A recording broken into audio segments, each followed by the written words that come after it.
I'm new to all this, so be easy on me.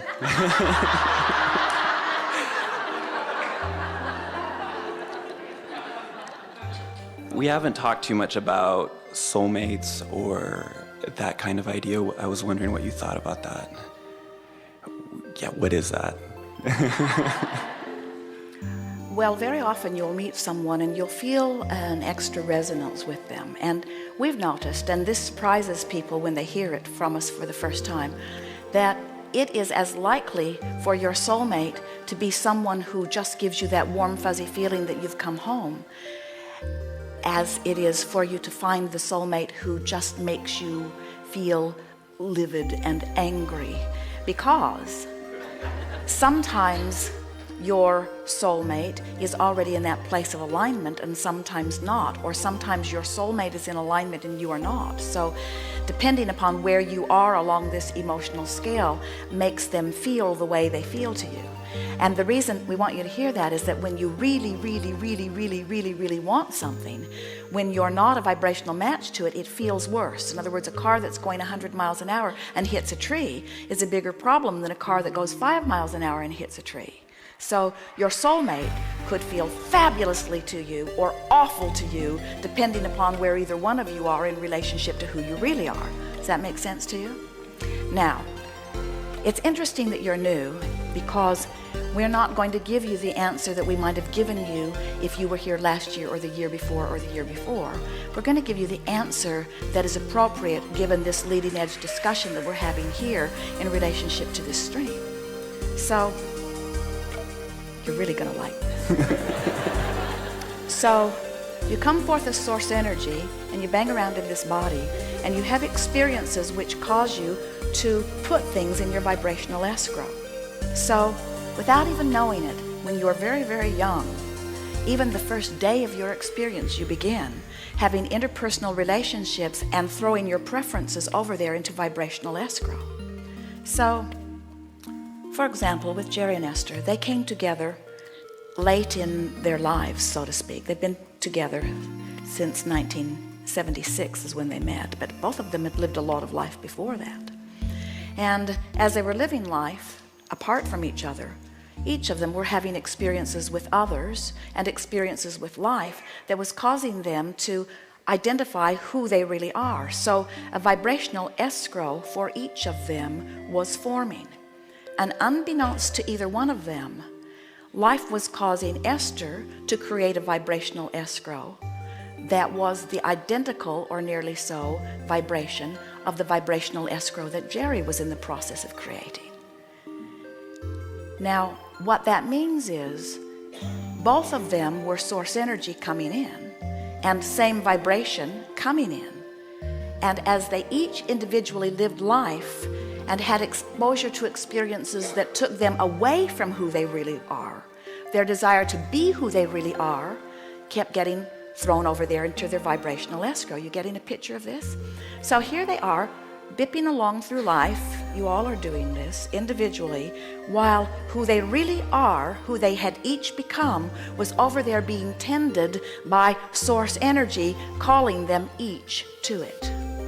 And as through different chains of events, each of them began to individually listen and follow their bliss, they ended up in the same place. And when they saw each other, they said, "Hello, do I know you? You feel very familiar. I never want to be away from you again." You see?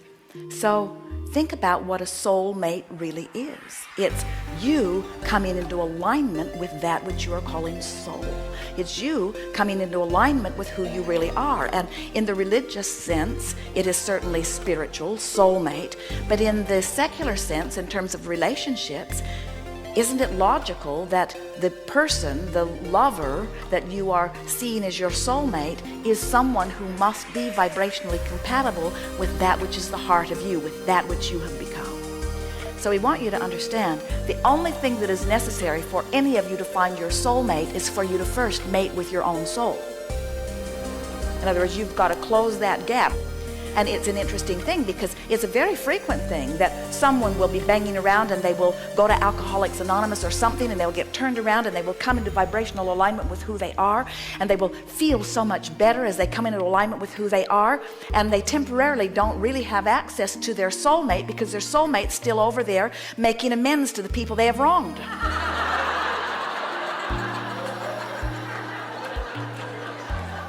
In other words, you can't come into vibrational alignment with someone who's on a different vibrational frequency. And that's why we say sometimes your soulmates feel like the best thing that's ever happened to you, and sometimes they feel like the worst thing that's ever happened to you, depending upon where either one of you are in relationship to who you really are. For a new person, you really ask a leading edge question. Thank you. Did you get it? Yeah. Something more? Well, I also work with children that have disabilities. They have autism, and my biggest question is, I'm trying to understand, you mentioned a little bit about this earlier, but who created the autism or the disease for a child that didn't have a choice? Everyone has a choice, and there are a number of things that we want to give you about this. First and foremost, every one of you who makes the decision to come forth into these physical bodies has full view of the physical body you're coming into before you come. So no one gets trapped in a situation that is different from what they want. No exceptions to that. That's helpful to know. Really a downstream feeling thought, isn't it? Now, there are powerful teachers, especially now, who are coming forth, who have been, from their non-physical vantage point, aware that there are so many humans who have forgotten about vibration and alignment, who are disregarding their own guidance system, who are trying to make their life work by trying to control conditions. And the teacher in you knows that anybody that's trying to make anything better by controlling conditions is going to experience a life of futility, because there will always be those conditions you can't control, because it's not your job or your right or your ability to control what's going on in everybody's experience around you. Their lives are their lives to create and control. So rather large numbers of energies are coming in deliberately wanting a physical condition that they can't be talked out of or demanded out of. In other words, they say, I'll go forth and I'll be different enough that you can't pound this square peg into a round hole. No matter how hard you try, you're not going to be able to control me. I'm going to be free, you see. So as you interact with them, if you get the wonderful experience of interacting with them when they're not being challenged by a system that's trying to change them. In other words, imagine how frustrating that would be, to be fulfilling your intent from your source perspective and making it all the way into a physical body different enough that people can't control you, and then notice they're still trying to control you. That's the frustration and outrage that you see in them. They want to say to you, and if they were better with their words, they would say to you, wait a minute, I went to a lot of trouble to be different. You're supposed to leave me alone. And those that are in an environment where somebody's not now trying very hard to make them normal, you called it a disability, they would call it an advantage. In other words, from source perspective, it would go something like, I've decided that I'm going to take the powerful being that I am, and I'm going to go forth into a physical experience, and I'm going to be different enough that you can't control me, which means I'm going to be one of the few people on the planet that you'll ever meet that knows that I am free. Because I choose freedom over your approval of me. And then the society, who is embarrassed by them or worried about them, is forever trying to, we'll just find one more way that we can bring you to normalcy. And they've come forth to say, we didn't want to be like you, that's why we chose to be different. We've come to offer a message that there is balance and value in our differences. We've come to teach unconditional love.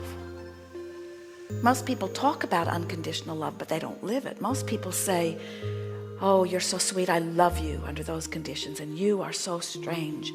I cannot love you under those. So if you would just be more like that, it would be ever so kind to me, because I want to love you, and if you were more like that, I would be able to love you. So just try to change a little bit so that I can feel better. Where unconditional love says, I want so much to be connected to Source that I will see whatever I'm looking at through the eyes of Source, which means I do not need you to be different so that I can feel better.